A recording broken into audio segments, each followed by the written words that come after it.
Things Policy, a daily podcast supported by Pragati, a flagship media initiative of the Takshashila Institution. We're a bunch of policy nerds based in Bengaluru, and we like to bring a fresh perspective to Indian affairs and an Indian perspective to global affairs. So grab a cup of coffee, sit back, and join us for today's chat.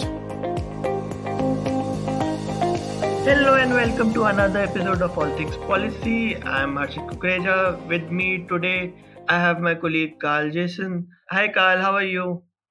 Hey Harshit, hi. All good? Yeah, I'm good, Harshit. Looking forward to this conversation on a subject that's of fairly high interest for me and hopefully to the listeners. Yeah. So today we'll talk about the FIFA World Cup is happening in Qatar this year, and that is basically next month. And there's an interesting development for Indian football fans. All matches will be streamed live for free, like absolutely free. You have to download an app and you can watch it for free. So today we'll talk about Viacom 18's decision to make the FIFA World Cup available for stream for free, the long-term strategy, and basically overall the future of sports OTT market in India. Carl, over to you. Yeah, Harshit, that's about right. So maybe I can just start off with a brief, background to this development that you shared, right? Of Viacom 18 deciding to make the FIFA World Cup stream for free in India. So Viacom 18, just to put things in context, is a TV broadcasting and digital media company, and it's owned by the Reliance Industries, right? As we all know. So now they have the exclusive TV as well as the digital streaming rights for the upcoming FIFA World Cup, right? Yeah, so this was purchased for a value of about 450 crore. But leaving that aside, what is interesting in this conversation is that Viacom 18's OTT platform is Voot, as all of you listening to this would recognize.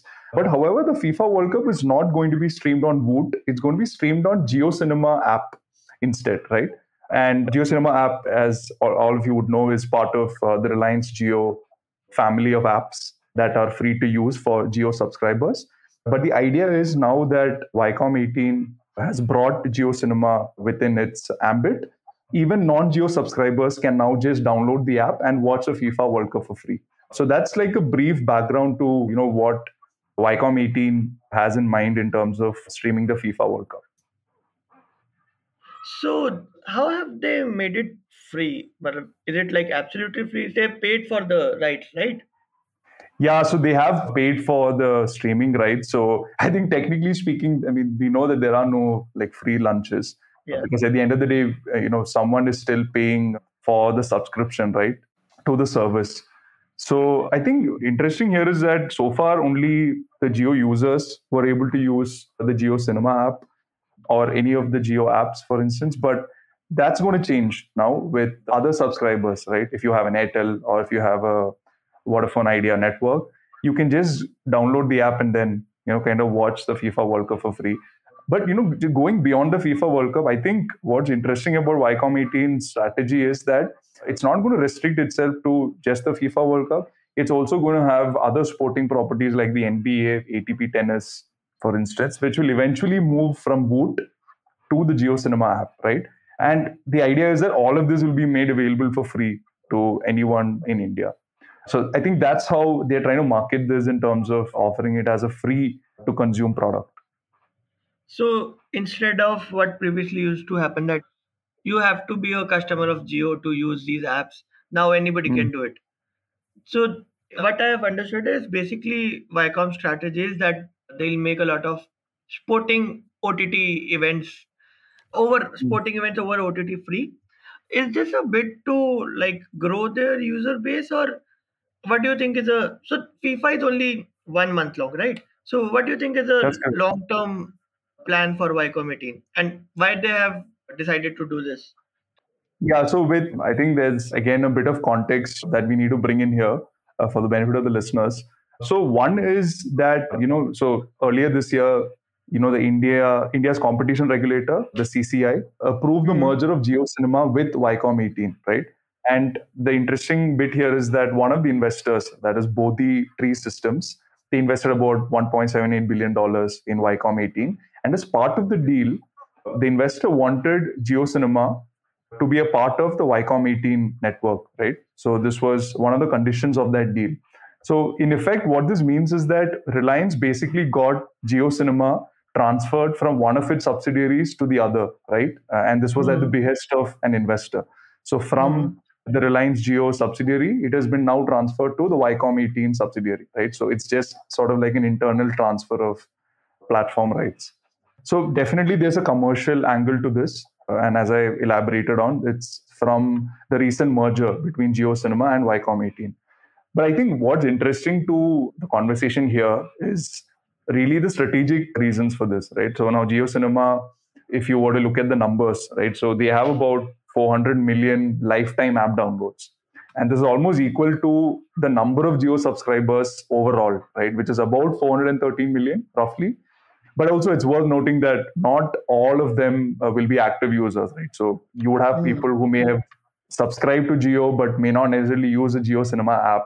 But in any case, I think we find the JioCinema app already hosted within, the Jio app, for instance.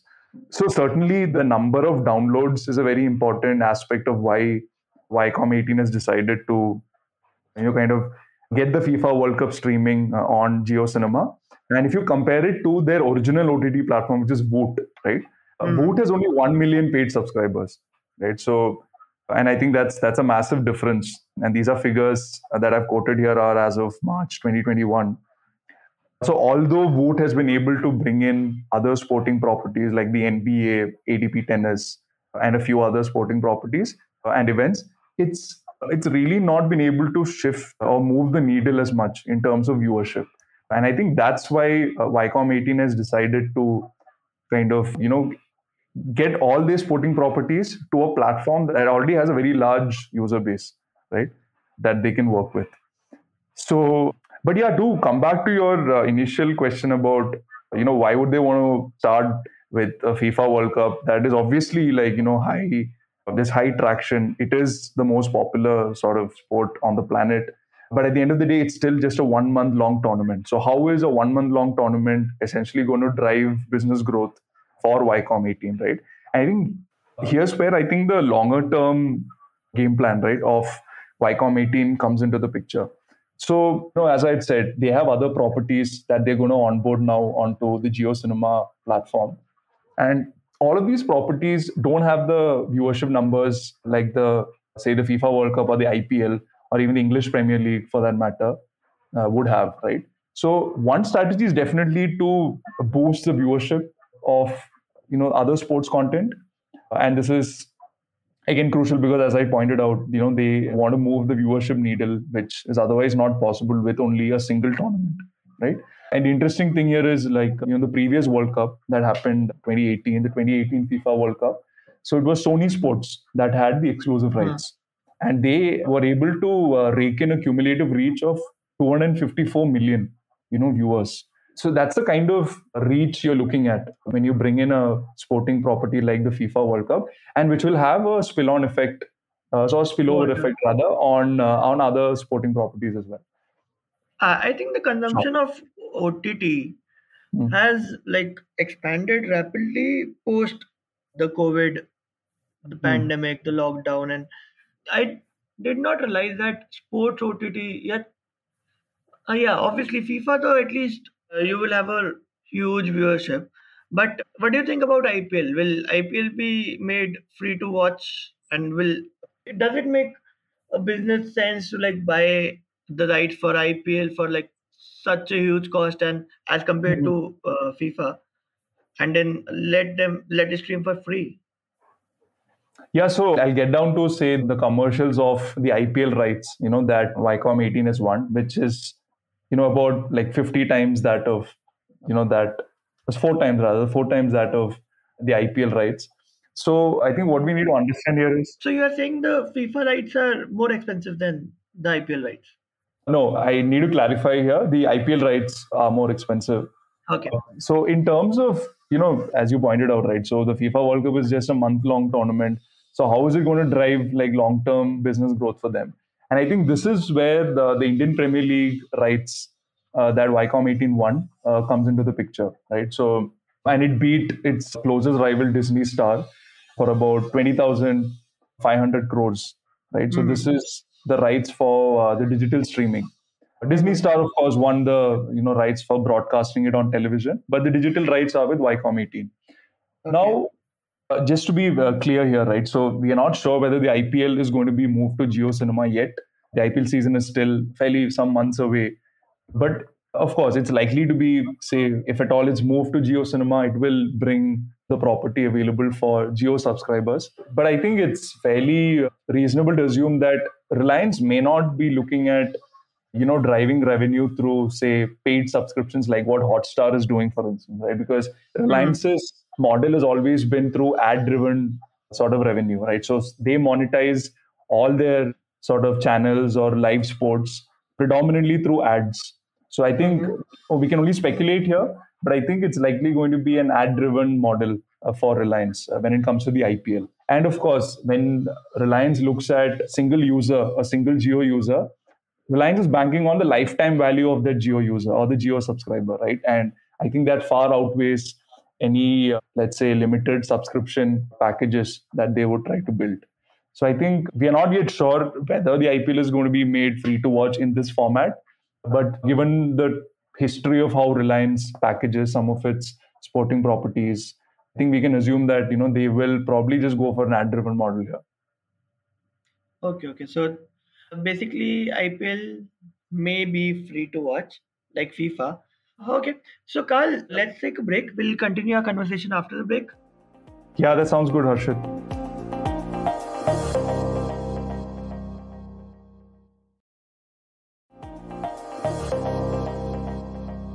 Hello, listeners. Welcome back to our conversation between me and Carl. We were talking about how the scenario of OTT sports is changing in India, how Reliance is trying to bring these sporting events for free. How does that work? And what we think is the thinking behind that. So, Carl, what do you think this ultimately means for the Indian subscriber? The large picture. Yeah, I think it's important to zoom out here and look at this from a consumer perspective, right?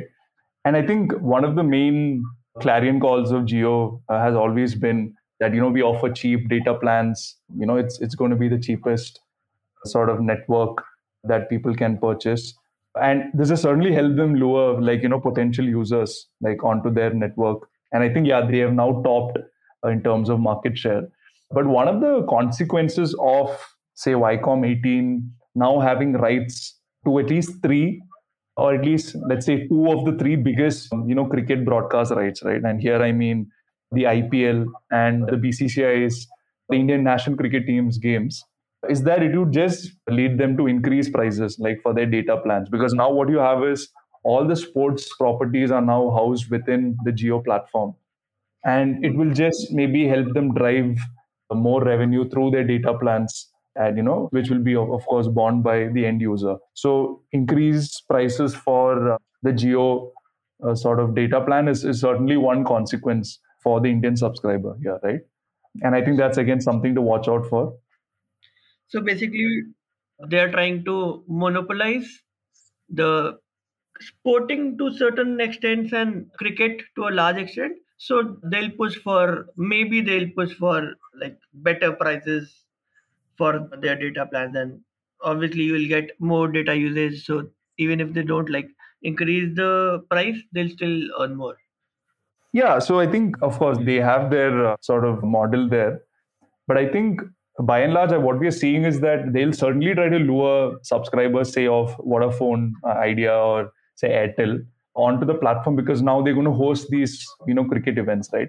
And I would go one step further to say that it may not be enough to have only the FIFA World Cup to lure a very large segment of the Indian population. You do need a cricketing property there. And I think that's where the IPL, and also if they manage to win the BCCI rights to telecast BCCI matches, it's going to be a huge game changer for them. So the moment you have these sporting properties as part of Jio's package, it will certainly incentivize them to sort of monopolize and increase prices, right, for their data plans. Or if they choose to do a subscription model, it could be a fairly highly priced subscription. So I think, those are some of the consequences of this kind of, digital media rights on or in Viacom 18's hands. Yeah. So we are looking at what we started, monopolization and maybe better market capture, and then obviously profiteering. You'll have to profiteer if you're putting in so much money. That I think would could be certain consequences for the Indian user. So what do you think the future of sports content on OTT will look like? Yeah. No, I just wanted to also, talk about like the non-Geo subscribers here, right? Because I think Hmm. the implications are probably far greater for them than, let's say, a Geo user who already has the platform and it's available for free, quote unquote. So I Hmm. think it's Geo is definitely trying to hook people to their platform by offering sports for free, right? So that sports for free model is definitely what they're going to try out with the non-Geo subscribers.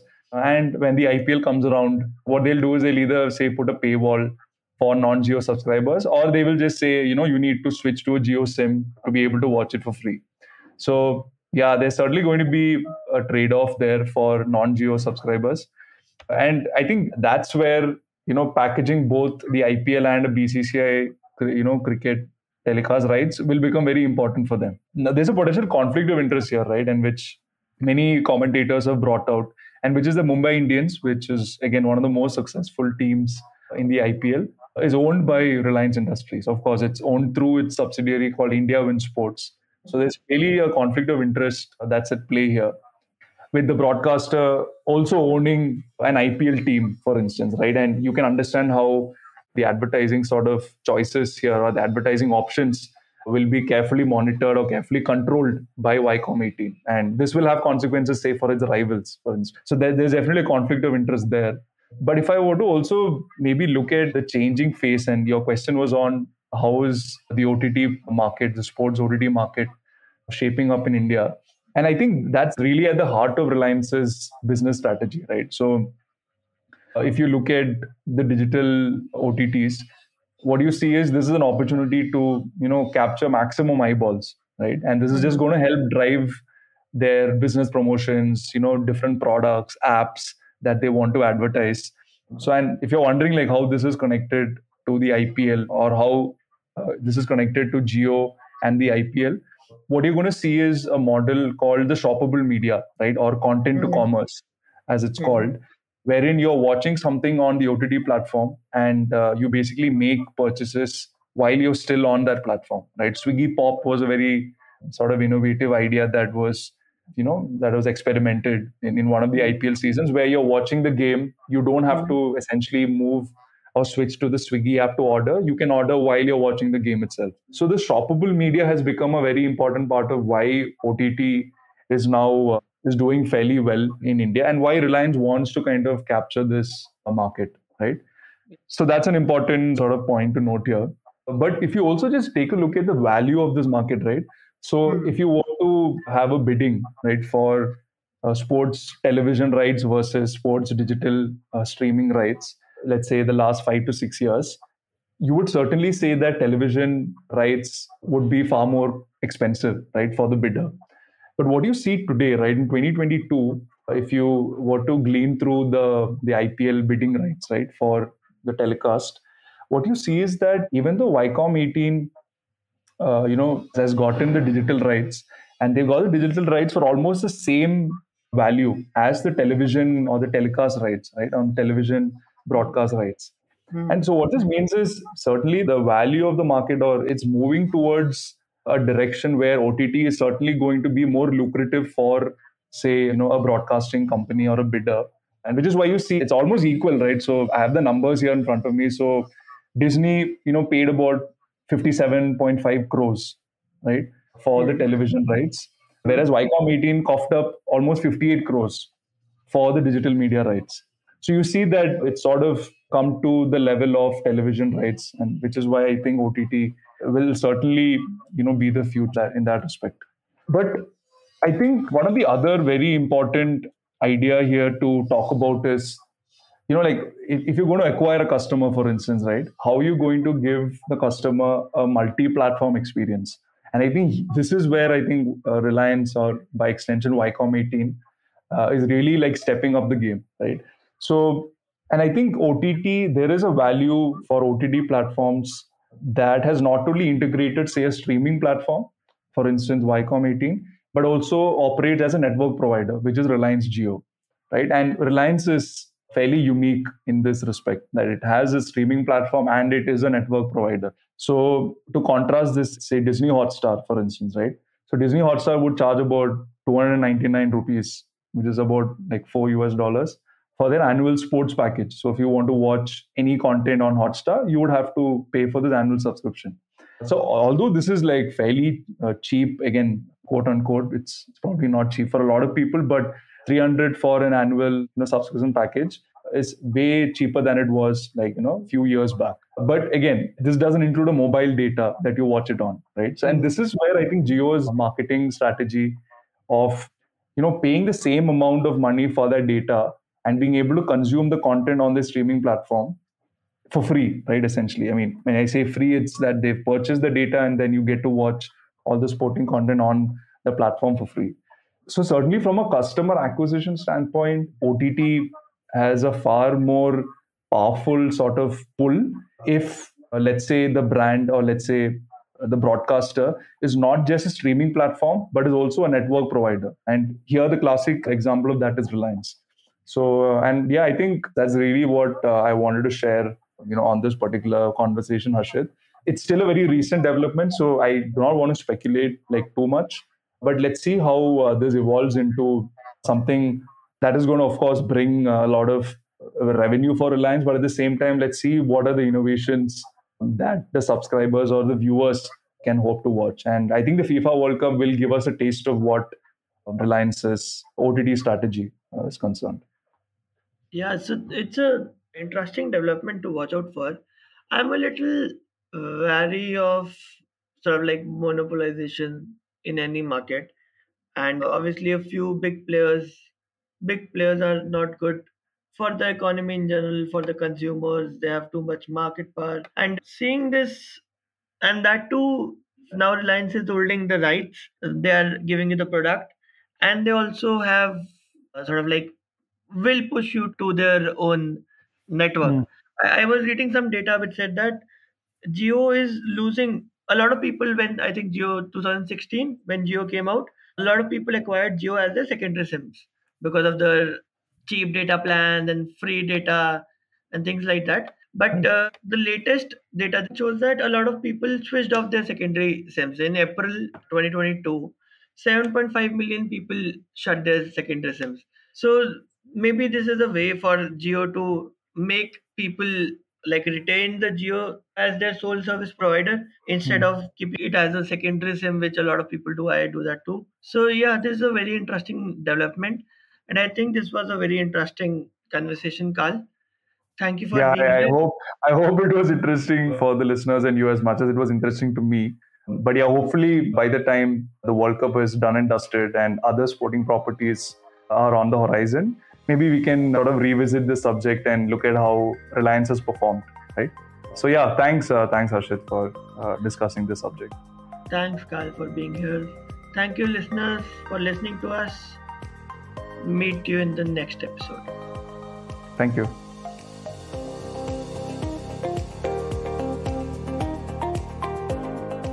If you liked our show, don't forget to check out other interesting podcasts on the IVM network. You can tune into them on the IVM Podcast app, ivmpodcast.com, or wherever you listen to your podcasts. You can also follow IVM on social media. The handle is @IVM Podcasts on Twitter, Facebook, and Instagram. And hey, if you'd like to dive into Takshashila's research on technology, strategy, and economic affairs, check us out at our Twitter handle @TakshashilaINST or our website takshashila.org.in.